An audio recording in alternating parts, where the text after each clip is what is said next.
Oke, baik Mas Revo, melihat begitu ya pergerakan indeks harga saham gabungan yang nampaknya cukup tertekan dari pembukaan tadi bahkan hingga nantinya di pertengahan ini begitu ya atau di intraday yang mana juga masih cukup berada dalam tekanan dan juga cenderung berada di zona merah. Sebenarnya ada distorsi apa dan juga sentimen negatif apa yang kiranya juga membayangi pergerakan indeks harga saham gabungan kita? Ya, secara umum kalau kita perhatikan memang ISG ini ada tertekan bahkan dari awal perdagangan gitu ya.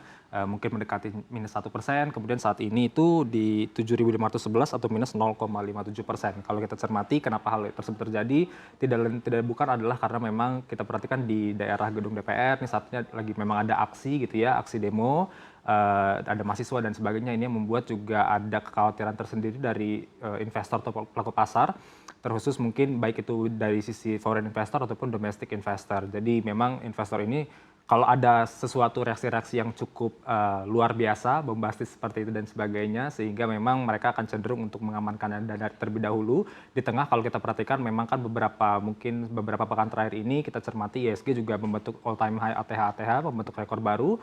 Hal ini yang membuat juga di satu sisi setelah kenaikannya cukup signifikan, maka mereka pun ada profit taking, disertai juga memang ada aksi demo ini. Jadi memang kombinasi hal tersebutlah yang membuat akhirnya mereka cenderung keluar terlebih dahulu. Oke, saya akan lebih mencermati ke kondisi domestik terlebih dahulu Mas Revo, di mana saat ini juga terjadi begitu ya peringatan darurat yang mana juga tersebar melalui medsos dan juga hal-hal lain yang kiranya mengumpulkan sejumlah massa di gedung DPR untuk mempertimbangkan dan juga membuat hal atau aksi yang nantinya mengarah pada regulasi ke depannya terkait pilkada. Sebenarnya apakah ini juga menjadi distorsi tersendiri yang cukup kuat bagi para pelaku pasar sehingga juga bisa berdampak pada capital outflow di pasar keuangan kita? Kalau kita cermati dalam, kita bisa perhatikan kemarin saja itu sebenarnya capital inflow 1,8 T, satu pekan itu masih hampir 5,5 triliun rupiah. Jadi sebenarnya kalau kita berbicara foreign atau capital inflow dari sisi asing, itu sebenarnya masih cukup baik ya ke dalam negeri. Baik itu sebenarnya kalau kita cermati di SRBI, di SBN, bahkan sampai ke pasar saham sendiri,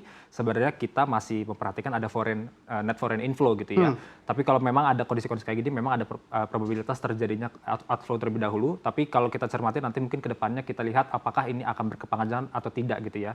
Jadi as long as memang ini hanyalah sesaat atau short term period, saya rasa masih bisa bergerak kayak di atas 7.300, 7.400. Tapi ketika memang ternyata ini berkepanjangan, kemudian aksi demonya ternyata semakin lebar lagi, semakin luas lagi, bahkan sampai mungkin nanti ada hal-hal negatif yang tidak kita inginkan dan terjadi itu di sana, ini yang bisa jadi ya investor asing akan lebih memperhatikan lagi, bisa jadi mereka akan lebih keep cash, mereka keluar dari Indonesia dan mungkin masuk ke instrumen investasi yang lain di emerging market lainnya. Karena memang kalau kita perhatikan saat ini kelihatannya memang masih hot money ya, jadi memang portfolio investment ini masih cukup dominan, jadi akan cukup cepat mereka bereaksi untuk masuk dan keluar ke pasar keuangan domestik. Oke, baik Mas Revo, tentunya kita amati juga bursa di kawasan regional lainnya yang mana juga nampaknya dalam posisi penuh tekanan.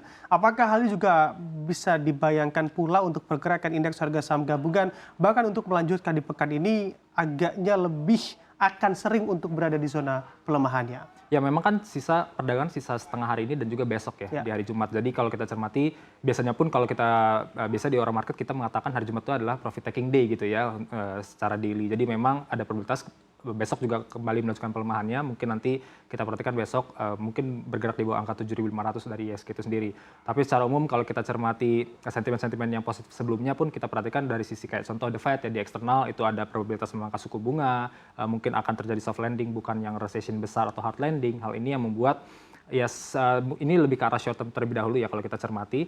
Jadi tekanan-tekanan terhadap ISG mungkin lebih ke arah short term, tapi kalau kita bicara jangka panjangnya saya rasa masih akan cukup positif di tengah berbagai sentimen yang masih cenderung mendukung khususnya ke emerging market yaitu Indonesia. Oke, baik. Level support di angka berapakah yang tentunya bisa menjadi langkah antisipasi bagi para pelaku pasar untuk tetap bisa waspada terhadap portofolionya di pasar indeks harga saham gabungan? Buat saya di 7.400 itu adalah area support yang perlu diperhatikan ya, karena ya kembali lagi biasanya cycle J level 7.500, 7.400 seperti itu, kelipatan 100.